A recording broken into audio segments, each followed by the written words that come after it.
come for me. I have to help. There's nothing we can do. I have to help. Alfie, we gotta go.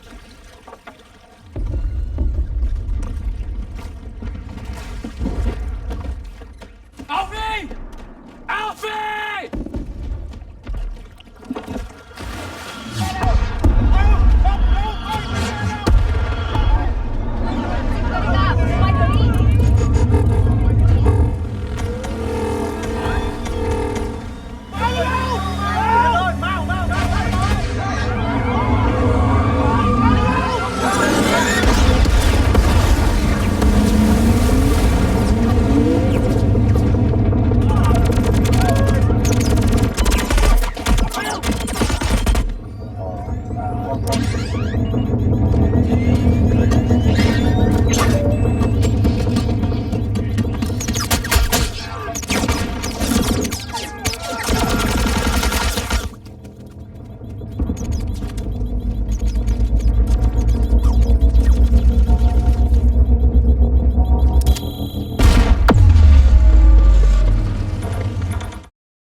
How you doing, Ian?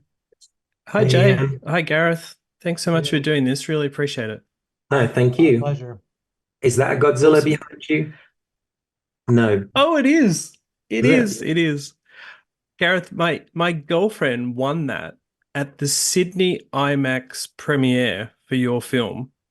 Okay. When the film came out, we happened to watch it at IMAX Sydney, Okay. and she always tells me that it's hers, not mine.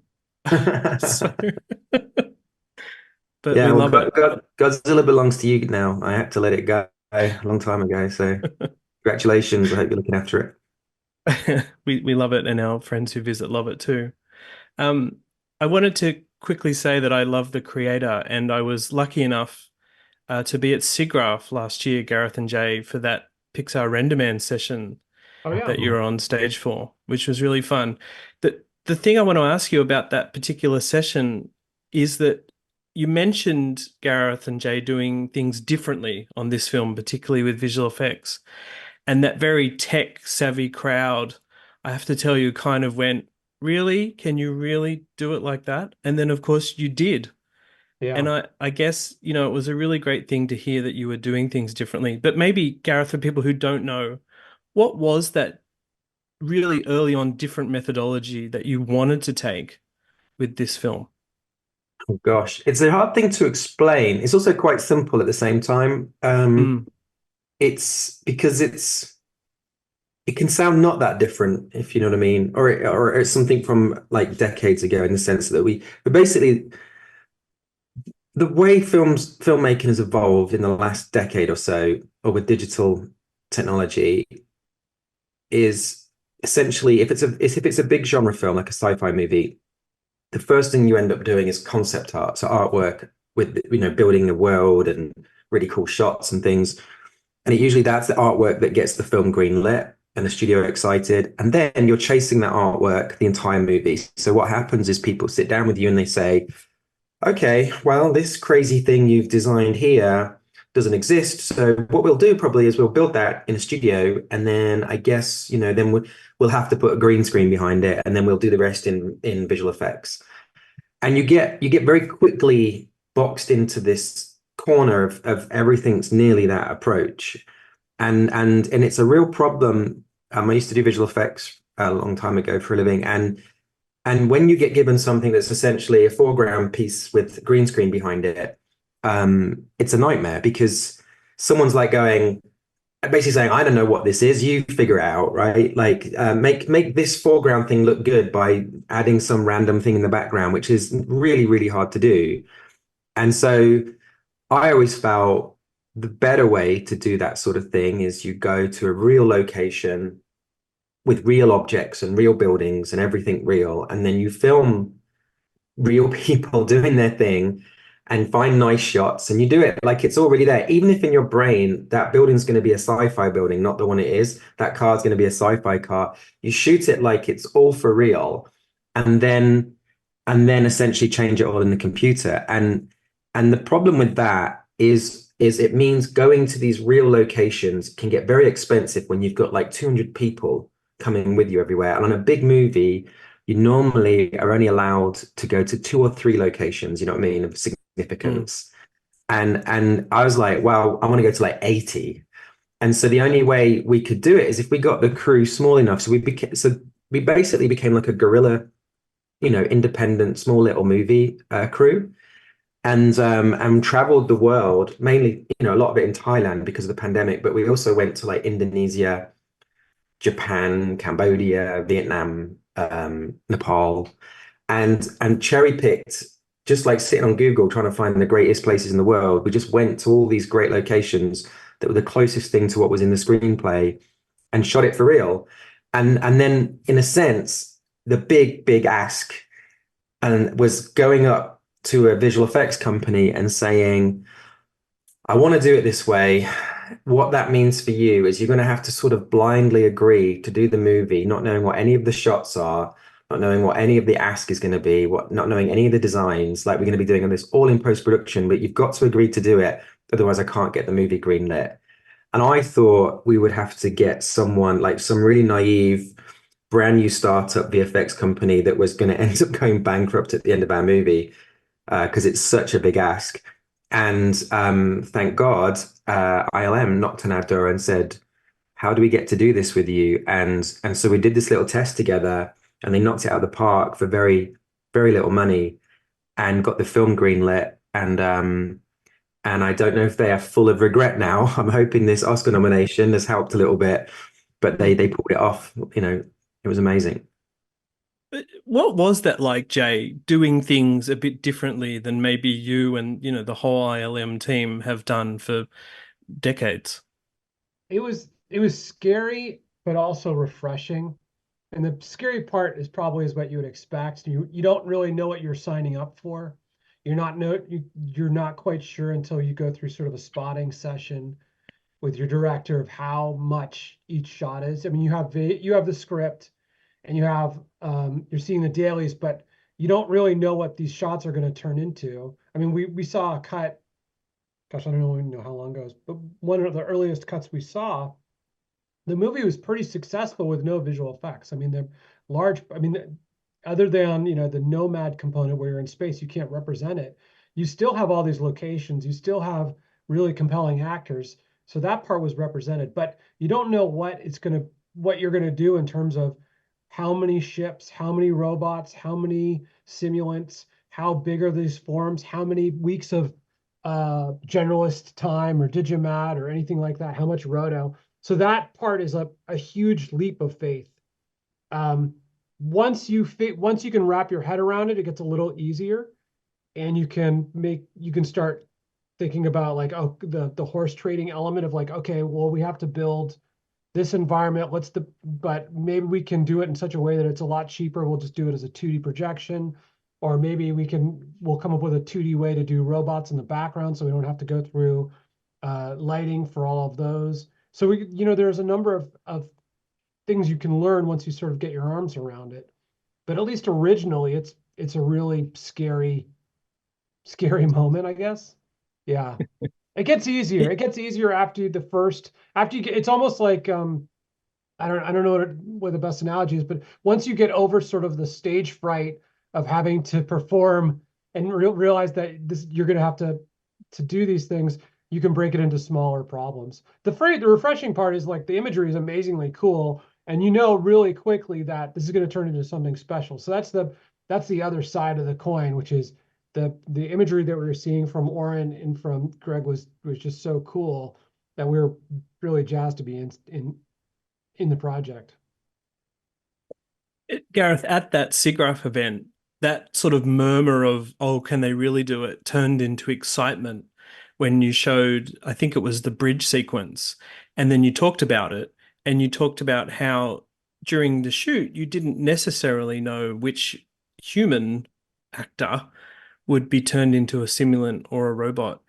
Uh, And people thought, oh, that's crazy. But then they thought, that's brilliant because you get this naturalistic performance. I presume that was, of course, the reason.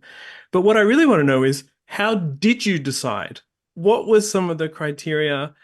Did you change your mind ever? And I think you're allowed to. You're the director.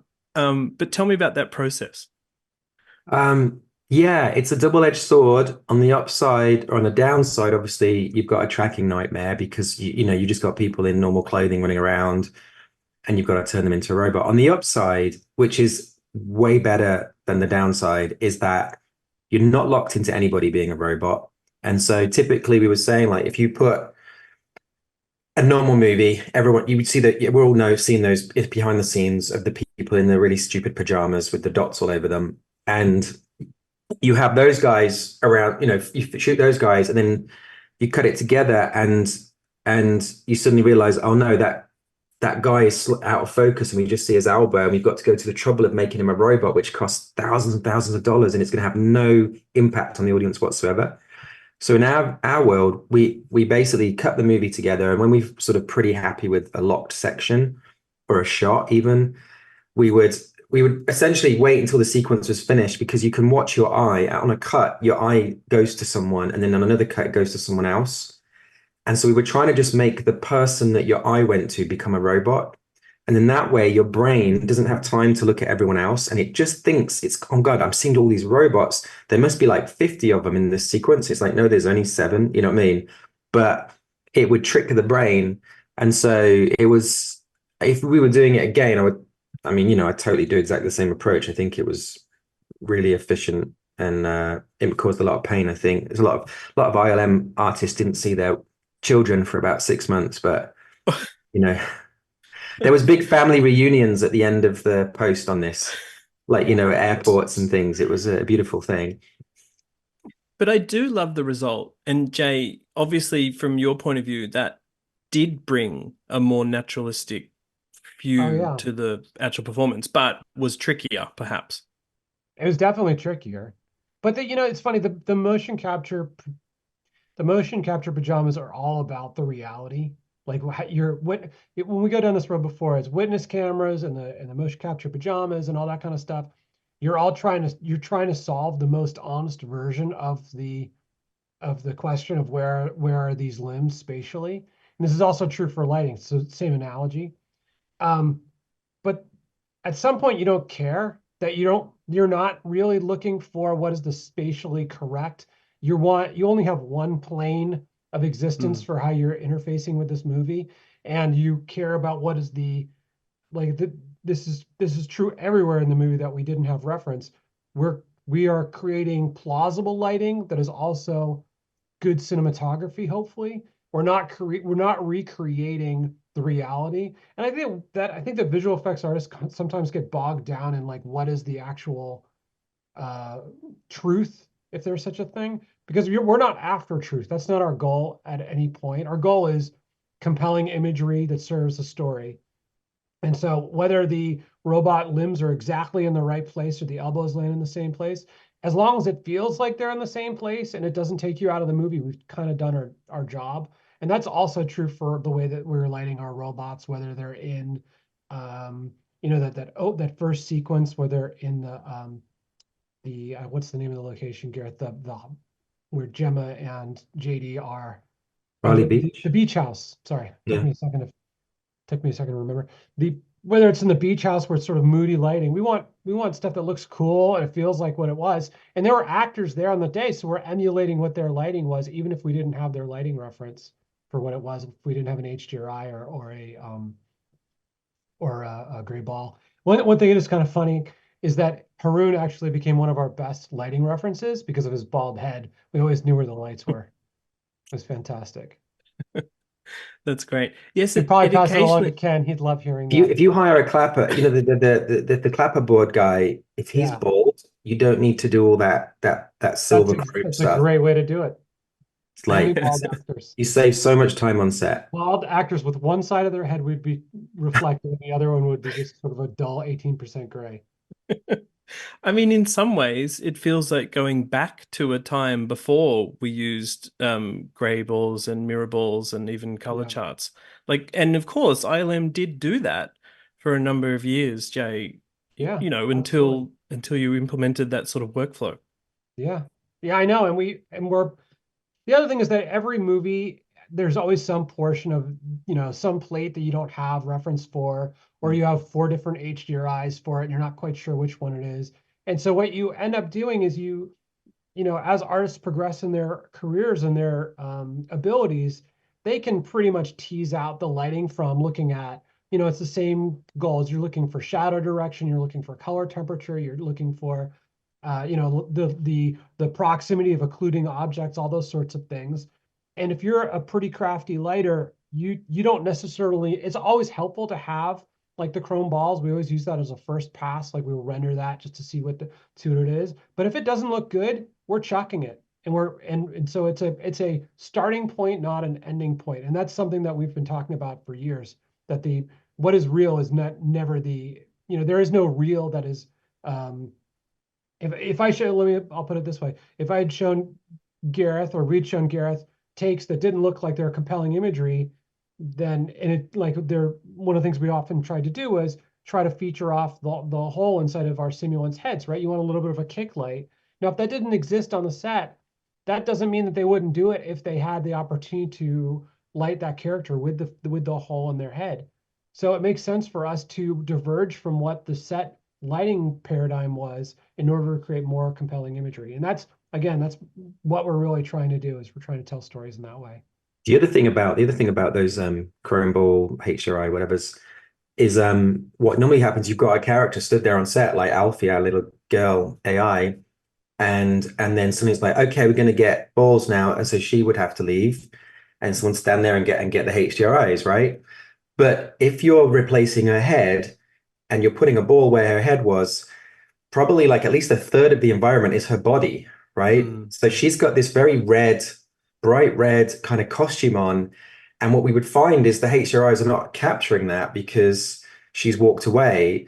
And so one of the first things we were doing, we were trying to figure out the movie, was we're missing all this bounce light from her outfit, and so the ILM, like Jane, everyone was like trying to recreate like a fake little costume thing that was invisible, so it'd get all that kick bounce, because it would just feel a bit wrong until you did that, and suddenly it'd be like, oh, now it's embedded, it's all subconscious stuff. But yeah, we rendered her body. I mean, we had a digi-double with her outfit and the whole thing. We would render her body. It was included in even if it didn't show up in the renders, it was part of the secondary bounce elimination, which you would expect.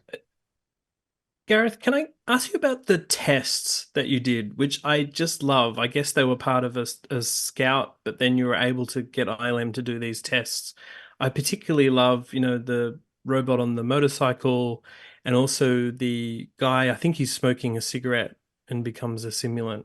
Ian Comley and Charmaine Chan happened to mention to me in a separate interview that possibly John Knowles supervised those, which is a pretty good person to have supervise your tests, I suppose. But tell me about the tests and what your aims were with that scout and with the tests. Was it to convince the studio? Was it to convince yourself? Bit of both. I mean, it was also quite cheeky way to greenlight the film, in that, studios, you go and show them a load of artwork and the script and talk a good game, and they can be very positive.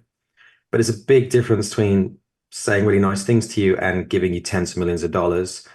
And so there's this fear constantly that no one really means it. We're not really going to get to make this film, And so it felt like let's make this as undeniable as possible. So we're like, look, we don't want the money. Just give us a little fraction, and we're going to go do a location scout.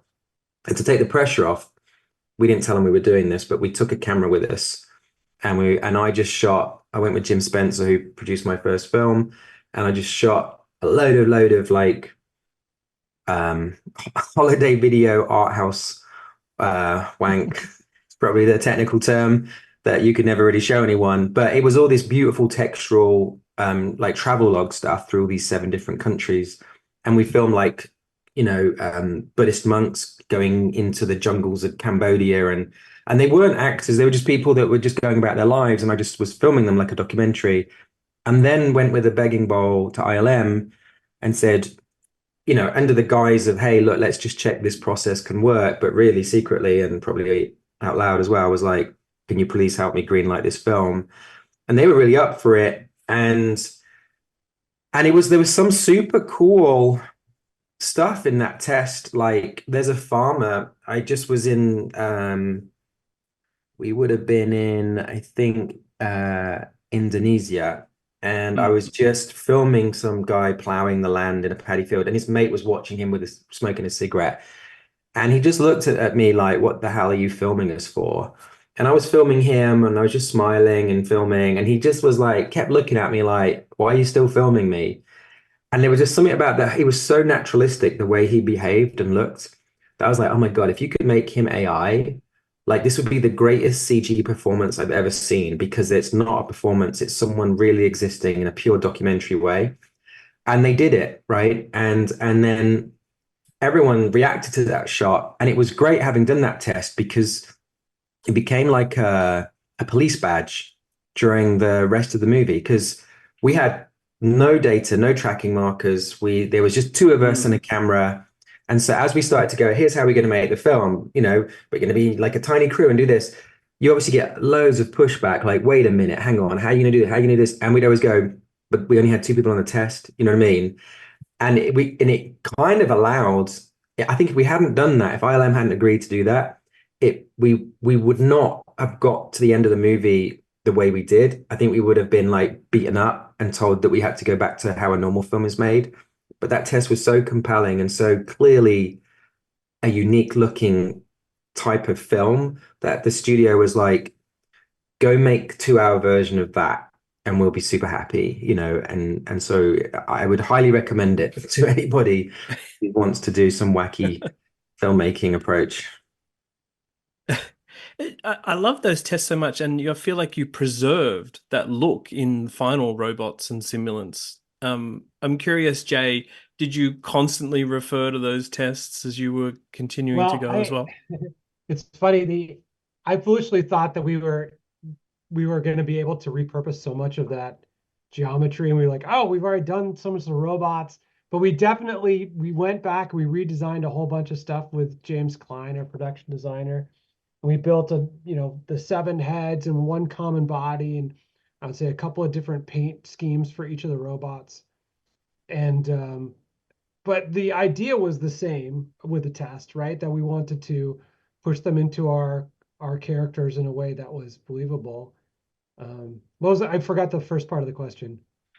Just that I felt like it was very much preserved into the final work, and whether you were able to keep referring to it. But I was going to ask if any tests made it into the final film. Oh yeah, I think like 3 or 4 shots. No, there's way more. There was like basically, yeah, I think so. What happened at the very end, Yeah. when you're in the last chance saloon of the film, the edit, I remember sitting with Hank Corwin and Scott. Hank, I think, is a bit of a genius. He did JFK and The Tree of Life, which I think are the 2 best edited films ever. And we for some reason I came across the test again. I think we would probably reference it in VFX, or I don't know what. But I ended up looking back through it or seeing some outtakes, and just my heart sank. And I was like, there's some really cool shots in here. Why are these not in the film? And Hank was just like, well, let's put them in. And he just sat there, and for a day, we just dropped them all in. and I was so happy at the end of that day, because I was like, I'm going to do this again. If I ever get to make another film, what I'm going to do is on location scout. And I've said this to Jim, is like, whatever your time frame is for a location scout, I'm going to double it and shoot stuff as we go. And because it's the only time in the life of a movie where you're completely left alone. Do you know what I mean? No one gives a shit. No one's asking you to do anything. You just can wander around like a tourist and just film stuff. And there's no pressure, nothing. And you get this magical little pieces that you can't repeat. You go back to that same location and go, okay, now we want a guy on a moped and oh no, there's roadworks, or the sunset's not happening today, or something else. And so yeah, it was like this amazing little grab bag of visuals that we managed to get in the film, thank God. In that test, the guy with the cigarette and is a simulant, I suppose, and there's the reveal of him turning his head and exposing that negative space is something that I feel the audience also loved in the final film for several moments. And I really want to dig down into that design with both of you and then execution, because there's something in that True Love documentary Gareth, that you mentioned, which made me feel much more emotionally connected to those characters, partly because that empty space is like right down through their throat and further down. I just thought that was brilliant and really did make me connect with the characters. How did you get to that place? Well, James Klein was the key sort of designer on this, all of this stuff, and we played around a lot. It was a lot of trial and error. I think when you make films or you do anything creative or artistic, there's this feeling that you are creating things, like it's your creation. And I think the more honest truth is you're discovering things that are already there. Like the reason they have an effect on someone else is because they're built of the same stuff you are. And it is like universal reaction to an image or a piece of music or something or a story. And so you're not creating it, you're just finding it, right? And so you can do trial and error approach to find that thing. You can like try 20 different things and see which one is the strongest. And so we basically had two layers in Photoshop. So we'd have like the actor's skin, you know, the actual actor. And underneath we had like a crude, for want of a better term, I'll use the phrase Terminator, right? But some sort of like robotic skeletal thing underneath, just some crude like mechy skeleton. And then we would just try a million ways of deleting skin. Like, what if we did this? What if we did this? What if we did this? And we just found that lots of little things happen where if you don't, there's all these little rules start to appear where you go, oh, I would never have thought that ahead of time, but it seems to be true, is that you have to, when you do a cut or cut away some of the skin, you have to follow a natural contour of the human head. So basically it's like a radius around the ear. Do you know what I mean? If you start making cuts and lines that are not part of the human form, it feels like something's gone wrong. And it's a bit like looking at someone and your brain goes, there's something wrong with that person, like they got a disease or there's a mutation, stay away. And so you have to kind of aesthetically kind of stick to nature's rules and flow with the shapes of the head. And one of the things we noticed that if we cut off the skin in the throat, it was just a floating mask, and it looks like the person is decapitated, and you just don't. There's something uncanny valley about it where you reject it as a character that you care about, but the second you let that skin attach to the body, it feels they're not decapitated and you can hug them. And then the great dilemma then was like, you go, if we're going to leave that skin in, we want it to be narrow enough that whilst we see them, we can also see the mech on the side of them, like so we can look front on and go, that's a robot, that's not a human. But life's easier for ILM if that skin at the front went a bit wider, and then they wouldn't have to do much in the shot, right? Like it'd be a 2D solve rather than a 3D one. And so there's all these things where we get into this and you start to go, okay, life could be easier on 400 shots if we just change the design slightly, like massively easier. And there's so much pressure to change the design. But thank God we would end up in these conversations and go, look, guys, we're not trying to make a movie about the most efficient VFX. You know what I mean? We're trying to make a movie about the most emotional story. And everyone knows what, therefore, the solution is. And we would have, quite intense conversations about it. And ILM were always the greatest in that they'd take a deep breath and they'd say, okay, let's go talk about it. And they'd go away. They'd come back and they go, okay, we figured out how to make that work. And I never knew what that really meant. Probably some magic solution, Jay, that you can explain now. But I mean, just some of like it was, bite the bullet.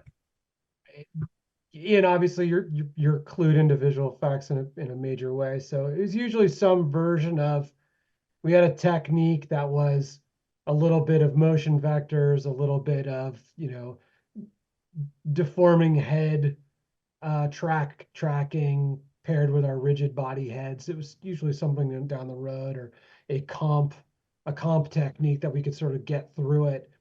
We're rarely trying to, the goal for this movie was, how do we do this as efficiently as we can? Because we were really conscious about how large Gareth's vision was, and we wanted to make sure we had as much room in the budget to do as much as we could.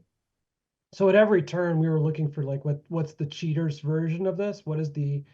How much do we have to render? How much do we have to match move? How much do we have to build in order to get through it. So a lot of times it was some reprojection work and some, basically we came up with some techniques where we would track a face. And I don't know if this is too much of the weeds for you, but No, we love would it. do a rigid body head track, and then we would do a motion estimation of the facial features, and then we would render the rigid body version, and we would push the facial deformation into the renders, right? So we would be doing like a secondary layer of animation on top of that. And then we would lock down parts of the plate with stills or with dialing out basically what was the inherent motion in the plates. That way we had rigid intersection points between the mechanical components and the head, right? Because you don't want to have the two elements shifting against one another, or else it looks like you've got basically like a Freddy Krueger face that you've slapped on top of like a mechanical innards, or one of those kind of horror gags.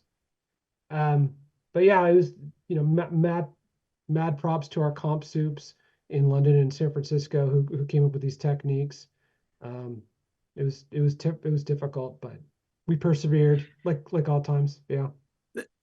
That work is incredible. What I also think makes it just feel like it is if you went out and shot it, is that you can see, of course, the background through the hole in this head. And we talked about that a little bit. Was that just a mismatch of techniques, Jay? Like you obviously might have a clean plate sometimes, It was and that. otherwise you're just rebuilding one? Right. Yeah. I mean, it was most. I mean, the paint talent on our show was phenomenal. The one of the things that's wonderful about the way Gareth shoots was also worked in our favor. He shoots these really long takes, like sometimes 20, 30, etc. minutes. I don't know if it's really, is it 40 minutes? Is that your longest take? I don't know. Someone said 45 the other day, so I don't know. 45 minutes is really Wow. long. So there's usually if it's not those locations are really well covered. So if we would request additional footage from that, and we'd usually find something that was not hidden by actors. So that was sort of the lucky coincidence. Other times it's a clean plate if we know it's going to be very difficult. Other times it's what is a could be the background, but may not actually be it. It's not, again, it's with all of these things, it's not exact. We're not looking for the reality. It's what could be the reality. And so as long as it felt like it was something that was there, we would track that in, that kind of thing. Hmm.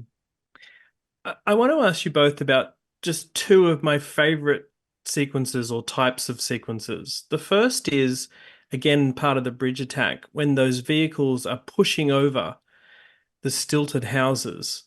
I am not joking that when I saw this in the cinema, I thought maybe you had, Gareth, maybe shot some miniature elements for that, either of the vehicles or the stilted houses. I honestly felt the sims and just the complex work there was miniature. And I just wonder whether you were inspired by anything you'd seen there done with models or miniatures. I mean, it's just great shot design, basically.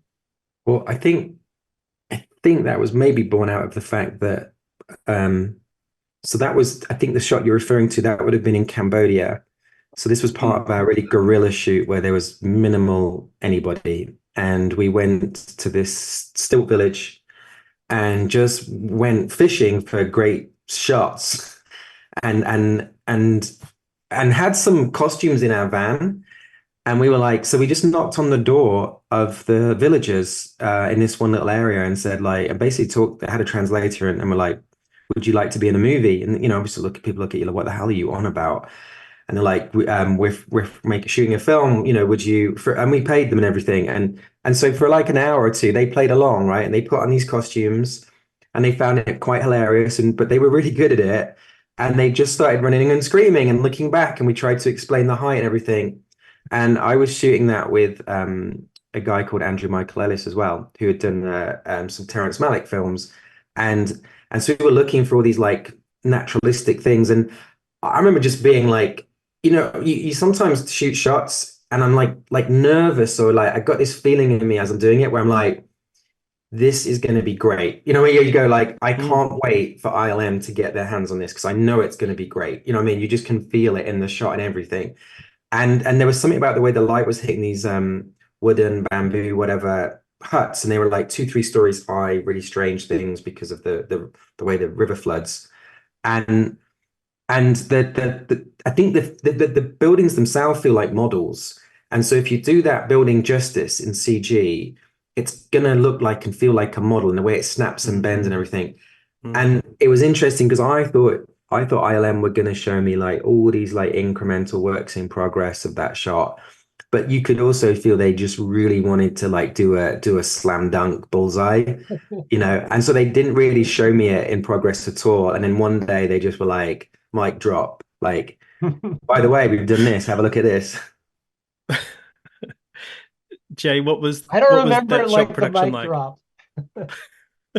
Maybe it's because I thought I saw things along the way. I don't remember the mic drop. I'm glad it came across like a mic drop. It's like everything else. You build systems to build all these things. So that was led by Ian and our team in London. It's you build. It's like you would expect. I mean, there's no the truth is probably a little less sexy, which is we build a system of recreating the whole structure of the house, texture. We define what parts are cloth, what the rigidity is of different physical forms. We talk, there's the solvers is get weights in terms of how much stiction and all those sorts of things these pieces get. And then we run sims until it feels like it's the right thing. And we, noodle the dials and render, and then off it goes. Um, it's one, you again, you start thinking of like, I don't know if this is exactly how it would work, but it feels like that's how it would work. And you kind of, we looked at a bunch of different reference along the way of huts that are similar getting knocked over, and there's one of the things that's wonderful about the fact that everybody has a phone in their pocket now is that everybody is documenting everything, so it's pretty easy to find reference for most things. So there are references of whether it's a car crash or by a car crash, or a truck running into something, or whether it's hurricane or typhoon footage, you can usually find something that's sort of similar. All the devastating reference around. I know there's a lot of devastating. I mean, that's a blessing and curse. And that was for everything. That was for large explosions. That was for, crushing robots. I mean, if nothing else, this is a movie where you spend a lot of time looking at YouTube reference. Yeah, that was actually part of the fun parts. One of the fun parts. Some dark places on the internet that Very Jay's dark been places. to. Yeah, my TikTok is now they think I'm a really terrible person now because I'm always saving horrible crashes. ILM's webmasters got you on their watch list. They should. The other kind of shot sequence I loved, Gareth, as well, was the Nomad scanning the land at different times. I just felt like that was so scary, but also beautiful. Can you tell me a bit about the evolution of those shots? Well, so this dates back to the Rogue One when I was at ILM. We were prepping that film, and there was a concept artist who actually worked on this, Matt Alsop. I had promised him, he was a big, and I am too. We were both like big alien UFO kind of fans. And we were like, one day when we go to America next week, let's go to Area 51, right? So we did. And we drove out into the middle of nowhere. We drove all the way up to the gate, but sort of parked halfway. This is a very long story, and I'll cut to the chase. It was the freakiest night of my life. We basically got pursued by security in night vision, and it resulted in us driving away from Area 51 with a grid laser projection onto the mountains in front of us. And we both drew it afterwards and drew exactly the same thing. It was like this checkerboard pattern that projected down and rotated and sort of flickered and then went off. And it was obviously silent, and it scared the living shit out of us. And we thought we were going to get killed by Apache helicopters or something. We're being tracked. Didn't make any sense. And it happened twice. And then after we calmed down, and the next day, and we all got over it, it was like, oh my God, we got to put that in a film, And I was trying to, I tried to put it into Rogue One, and I tried to put it into something else I was working on at one point. And then this came along, and I was doing this, and I thought, oh my God, here we go. This is my chance to do it. And so I just loved that all-seeing eye. It's a bit like a video game, I'm not a gamer actually. Not since 1985. I haven't really played computer games, but the like you have those graphical overlays that tell you like little or it's like your head-up display in a fighter pilot cockpit.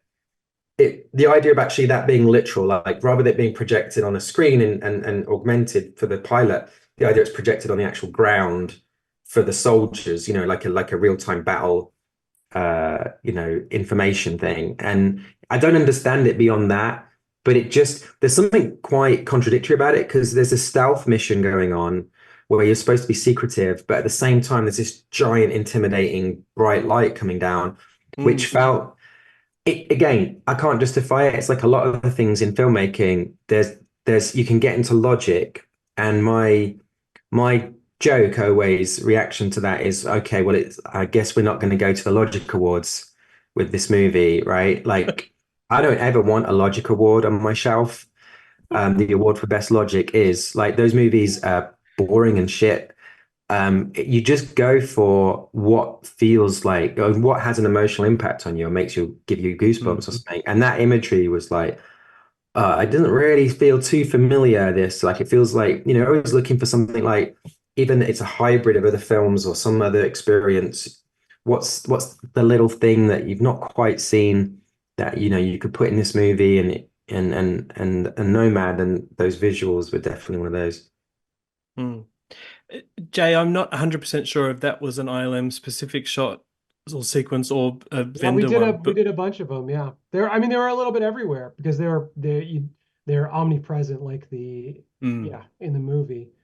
So we did the beach component, and there were a few different places where we put them. Yeah, it's cool. It was a cool thing to develop.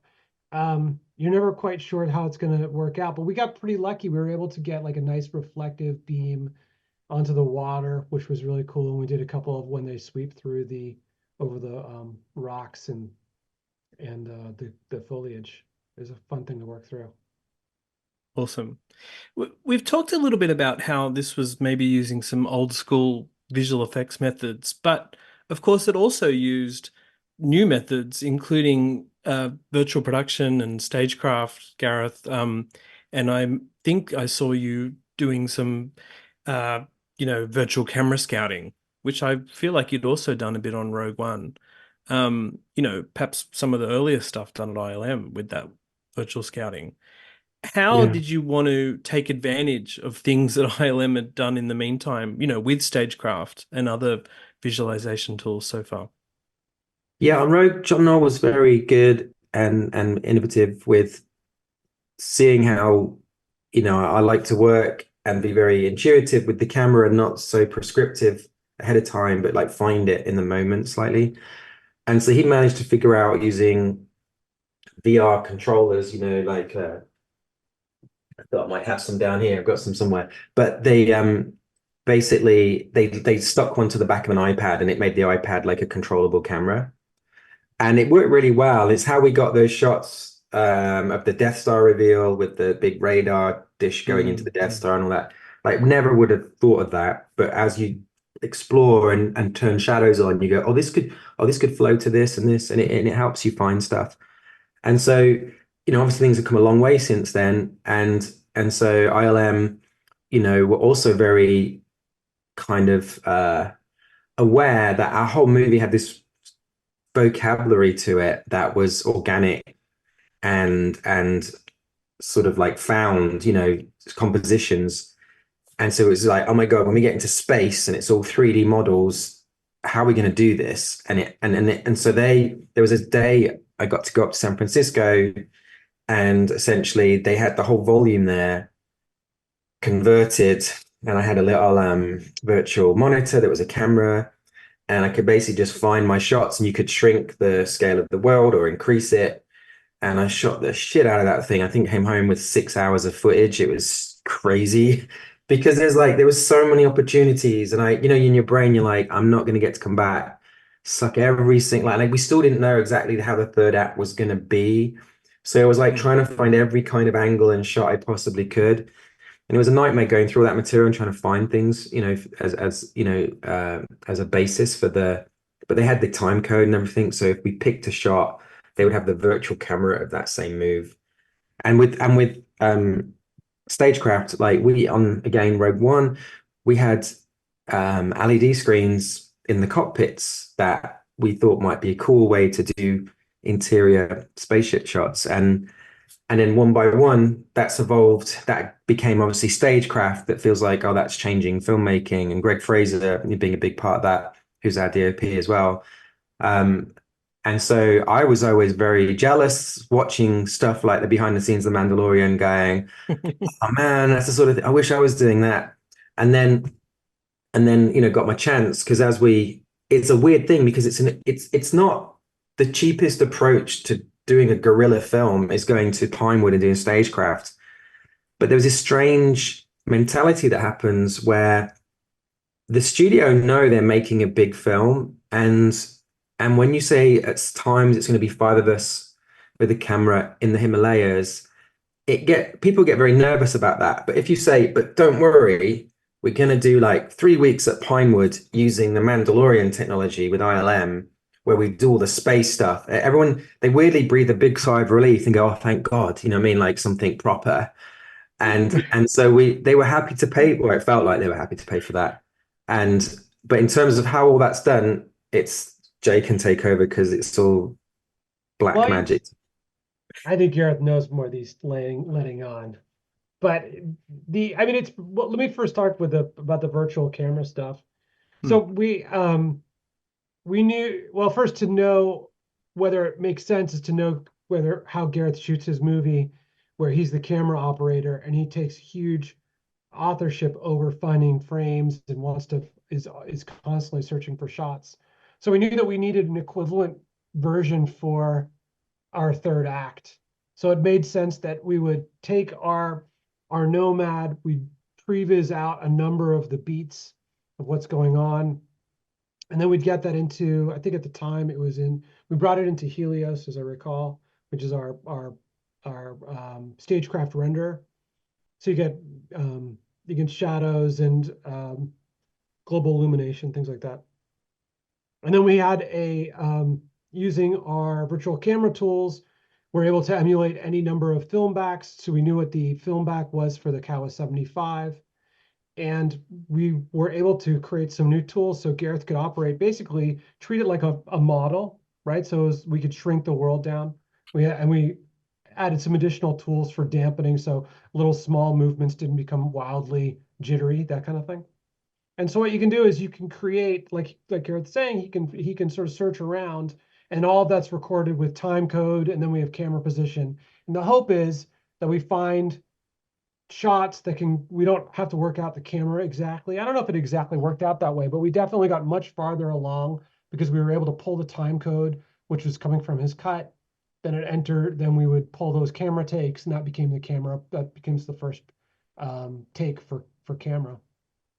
For Stagecraft, so I thought that was probably some of the most helpful 6 hours or 8 hours or whatever it was that we had, because we knew that two things happen when you do the virtual camera. One, you get the director really understands the space and is able to explore it, and they don't sort of start fishing for shots that they don't have.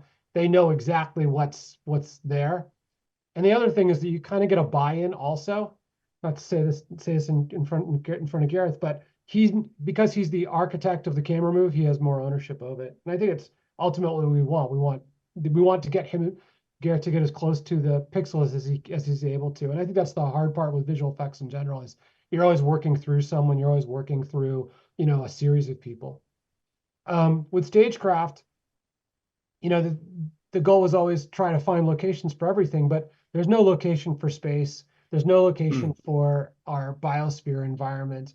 There's no location. I guess we probably could have found something a little bit for our airlock, but we were trying to find places where can we knock off a bunch of shots and advance the element of production design at the same time we're finding shots. So we had some prep time with Fraser Churchill, who led our Stagecraft team to build the biosphere and the airlock.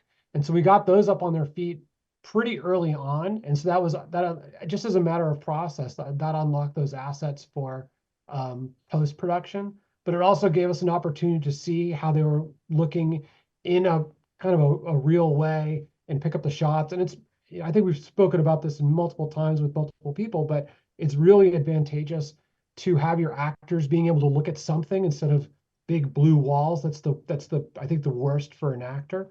And so when our actors were there, they could understand what the environments were.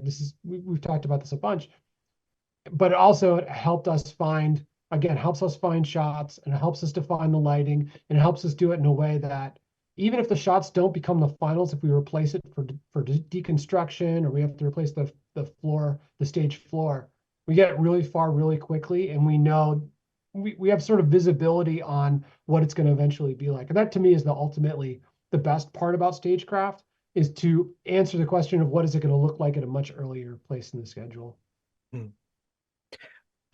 Gareth, you mentioned being jealous of the Mandalorian team. Now you've jumped in, and you probably are the perfect director that could tackle that, and, given you're operating as well. But how did some of the actors handle it too, especially the actor for Alfie? I felt very naturalistic in that space environment, turning things, the vault and the doors. It just felt like you got that same naturalistic feel, even though you're using this high-tech stuff with Stagecraft. It's very easy to forget you're in a sound stage, basically. It just like when you're on location, because you're pretty much your 360-degree view is all this stuff, is the space station. It really messes with your head in a way that's quite unique. Like, so for instance, we had the biosphere in one scenario, and then we had the escape pod bay in another scenario, and we did, I think, the escape pod first and then the biosphere, I can't remember, but I was standing in one of them, and I would talk about the other one like as if it was far away, and like you'd go, when we were in there, and I was like pointing as if it was somewhere else, and they were like, no, that was right here, right where you're stood, you know what I mean? Like, and you knew it in the back of your head, and you're like, man, this is so weird, because I felt like we're in a completely different place now that's like far away from that place. It transforms so quickly. Like, it's not, you have to build for 3 months, you know what I mean? You literally wheel this stuff out and the other stuff in, and you press, a lot of magic buttons with a group of people, and the whole new set turns up. I think the thing that it is interesting about it is you have to make all your decisions before you film. Like, a lot of people view visual effects as this, we can punt this problem downstream. Green screen is like, yeah, we'll figure it out later. Like, kind of, you don't have to know right now. But with Stagecraft, it's like building a set, but in CG. You have to basically build it and commit to all these things. And I remember that was very rare on our film, because we were using real locations. It was one thing we were like building in a sense. And I remember, like, we were in the middle of the jungle in Thailand, and I'm having to get on these calls, and they gave me a little laptop to take with us wherever we went, and it had a VR helmet, and there was like tech people helping me set it up, and basically we were like live streaming with ILM and doing little scouts of basically these like skateboard bay, and like, could we make that bigger, and what about the lighting on this, and it was a bit of a head fuck when you suddenly take this off and you're back in the jungle, and you go, I can't quite believe what I'm doing for a living. I was just with my heroes at ILM in a space station, and now there's crickets outside, and and a beach, and it's like throws your mind like how far this technology's come. Yeah, it was a helpful technique, because we basically all of the because that was all in Unreal. We had a VR headset that was driving all the set design parts. Yeah, it's a nice way to do it. I do remember the lighting was a really interesting exercise, because this is all new stuff. Well, to me, it's new stuff, right? Like, it's not been done a million times. And so, like, everyone gets their own little, hey, we should do it like this rather than like this. And having Greg on board as well was super interesting. So you'd render stuff, and you know, like maybe the renderer, it felt a little bit CG at times or something, you know, because it's real time. And and I remember at one point, and I don't recall how you guys ended up solving it, but I remember at one point, just to take the CG edge off it, we got like real world circular environment. So I went on the internet and stole things like from particle accelerators or tunnels systems and tried to find lighting that looked cool. And basically in Photoshop, stuck it over the top and changed the modes and just tried to find a blend where it was like, okay, that's the CG version, and now this is the photo real version. Okay, go make it look like that and go away, because it's the only way to give feedback. And then they would, I don't know what they did, whether they projected that stuff on or what, who knows, but Yeah. you'd come back the next time, you'd be like, oh wow, that's so much better. And it's like you're not just designing the thing, you've got to light it, and it's got to have all the texture, and it's a big request. You know what I mean? It's not a cheat to go use Stagecraft. It's like as big as building one of the biggest sets you could think of. Right. And you're living with it for a really long time, so you got to be careful. Yeah, it's definitely Yeah. difficult nowadays. Well, I'm so glad we got a Gareth Edwards view of Stagecraft in this film and that you could include it. Guys, thank you for going into all that detail with me. Congratulations again on the film, and I really enjoyed talking to you about it. Thank you so much. Thanks so much. Thanks, Ian.